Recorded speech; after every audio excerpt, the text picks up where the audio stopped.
Guarantee guarantee guarantee ಇದು guarantee news. ಸುದ್ದಿ ಖಚಿತ, ನ್ಯಾಯ ನಿಶ್ಚಿತ. ನಮಸ್ತೆ ವೀಕ್ಷಕರೇ, ನಾನು ಅಖಿಲೇಶ್ ದಬ್ಬೆಕಟ್ಟೆ. ಇಂಡಿಯಾ ಅಂದ್ರೆ ಇಂದಿರಾ, ಇಂದಿರಾ ಅಂದ್ರೆ ಇಂಡಿಯಾ ಅನ್ನೋ ಮಾತು ಈ ಹಿಂದೆ ಕೇಳಿ ಬರ್ತಾ ಇತ್ತು. ಅದುವೇ ಮಾಜಿ ಪ್ರಧಾನಿ ಇಂದಿರಾ ಗಾಂಧಿ ಅವ್ರನ್ನ ಹೀಗಂತನೂ ಕೂಡ ಕರೀತಾ ಇದ್ರು. ಆದ್ರೆ ಎಮರ್ಜೆನ್ಸಿ ಭಾರತದ ಪ್ರಜಾಪ್ರಭುತ್ವದ ಕರಾಳ ದಿನ ಅಂತ ಕರೆಸಿಕೊಳ್ಳುತ್ತೆ. ಸದ್ಯ ಇದೇ ವಿಚಾರವಾಗಿ ಬಿಜೆಪಿಯ ಎಂಪಿ ಆಗಿರುವಂತ ಕಂಗನಾ ರನಾವತ್ ಅವರು ಎಮರ್ಜೆನ್ಸಿ ಸಿನಿಮಾದಲ್ಲಿ ನಟಿಸ್ತಾ ಇದ್ದಾರೆ. ಇದೇ ಎಮರ್ಜೆನ್ಸಿ ಸಿನಿಮಾ ಇದೇ ಜನವರಿ 17ಕ್ಕೆ ತೆರೆ ಕಾಣ್ತಾ ಇದೆ. ಈ ಬಗ್ಗೆ ಒಂದು ಇಂಟ್ರೆಸ್ಟಿಂಗ್ ಸ್ಟೋರಿ ಎಲ್ಲಿದೆ ನೋಡಿ.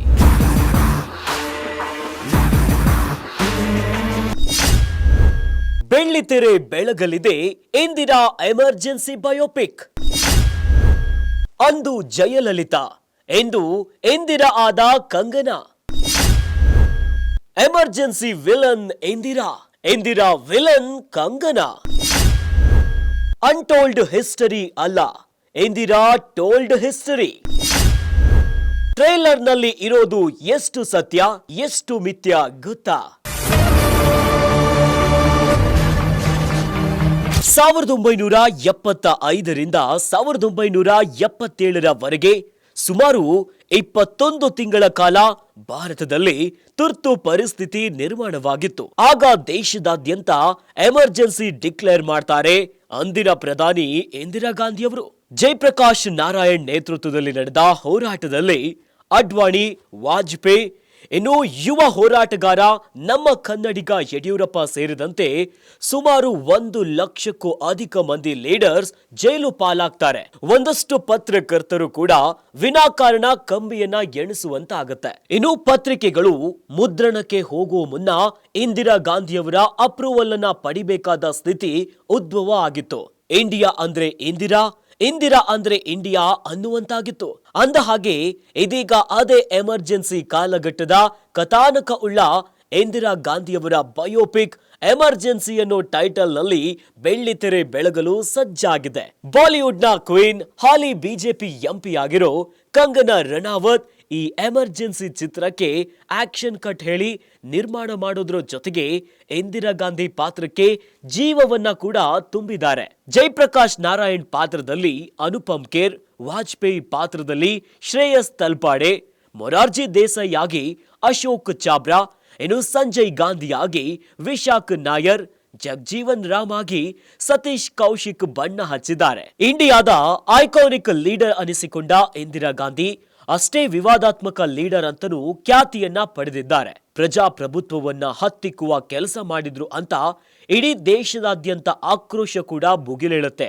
ಯಾರಾದ್ರೂ ಆಕೆಯ ವಿರುದ್ಧ ಧ್ವನಿಯನ್ನ ಎತ್ತಿದ್ರೆ ಕತೆ ಮುಗಿತು. ಅಷ್ಟರ ಮಟ್ಟಿಗೆ ಎಲ್ಲರ ಬಾಯನ್ನ ಮುಚ್ಚಿಸೋ ಕಾರ್ಯ ನಡೆಯಲಿದೆ. ಅಂದಹಾಗೆ ಇದು the untold history of Indira ಅಲ್ಲ, the told history of Indira ಅಂತ ಟೈಟಲ್ ನಲ್ಲಿ ನಮೂದಿಸಲಾಗಿದೆ. ಎಮರ್ಜೆನ್ಸಿಯನ್ನ ಘೋಷಿಸಲು ಕ್ಯಾಬಿನೆಟ್ ಒಪ್ಪಿಗೆ ಆಗಬೇಕು ಎಂದ ರಾಷ್ಟ್ರಪತಿ ಅವರಿಗೆ ನಾನೇ ಕ್ಯಾಬಿನೆಟ್ ಅಂತ ಇಂದಿರಾ ಗಾಂಧಿ ಹೇಳುವ ವಿವಾದಾತ್ಮಕ ಅಂಶಗಳು ಚಿತ್ರದಲ್ಲಿ ಎದ್ದು ಕಾಣ್ತಿವೆ.